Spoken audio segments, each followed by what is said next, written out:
ሦስተኛይቱ የሐዋርያው የዮሐንስ መልእክት።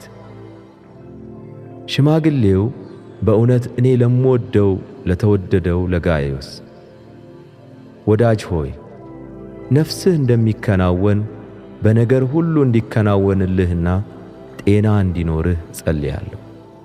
ወንድሞች መጥተው አንተ በእውነት እንደምትሄድ ስለ እውነትህ ሲመሰክሩ እጅግ ደስ ብሎኛልና ልጆቼ በእውነት እንዲሄዱ ከመስማት ይልቅ የሚበልጥ ደስታ የለኝም። ወዳጅ ሆይ ምንም እንግዶች ቢሆኑ ለወንድሞች በምታደርገው ሁሉ የታመነ ሥራ ትሠራለህ። እነርሱም በማኅበር ፊት ስለ ፍቅር መስክረዋል። ለእግዚአብሔር እንደሚገባ አድርገህ በጉዞአቸው ብትረዳ መልካም ታደርጋለህ። ከአሕዛብ አንዳች ሳይቀበሉ ስለ ስሙ ወጥተዋልና። እንግዲህ ከእውነት ጋር አብረን እንድንሠራ እኛ እንዲህ ያሉትን በእንግድነት ልንቀበል ይገባናል። ወደ ቤተ ክርስቲያን ጻፍሁ። ዳሩ ግን ዋናቸው ሊሆን የሚወድ ዲዮጥራጥስ አይቀበለንም። ስለዚህ እኔ ብመጣ በእኛ ላይ በክፉ ቃል እየለፈለፈ የሚያደርገውን ሥራውን አሳስባለሁ። ይህም ሳይበቃው እርሱ ራሱ ወንድሞችን አይቀበልም።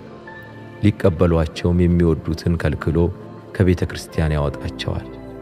ወዳጅ ሆይ በጎ የሆነውን እንጂ ክፉን አትምሰል። በጎ የሚያደርግ ከእግዚአብሔር ነው፣ ክፉን የሚያደርግ ግን እግዚአብሔርን አላየውም።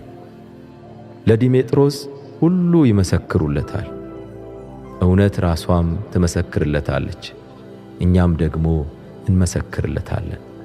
ምስክርነታችንም እውነት እንደሆነ ታውቃላችሁ። ልጽፍልህ የምፈልገው ብዙ ነገር ነበረኝ፣ ዳሩ ግን በቀለምና በብርዕ ልጽፍልህ አልወድም። ነገር ግን ወዲያው ላይህ ተስፋ አደርጋለሁ፣ አፍ ለአፍም እንነጋገራለን። ሰላም ላንተ ይሁን። ወዳጆች ሰላምታ ያቀርቡልሃል። ወዳጆችን በየስማቸው እየጠራ ሰላምታ አቅርብልኝ።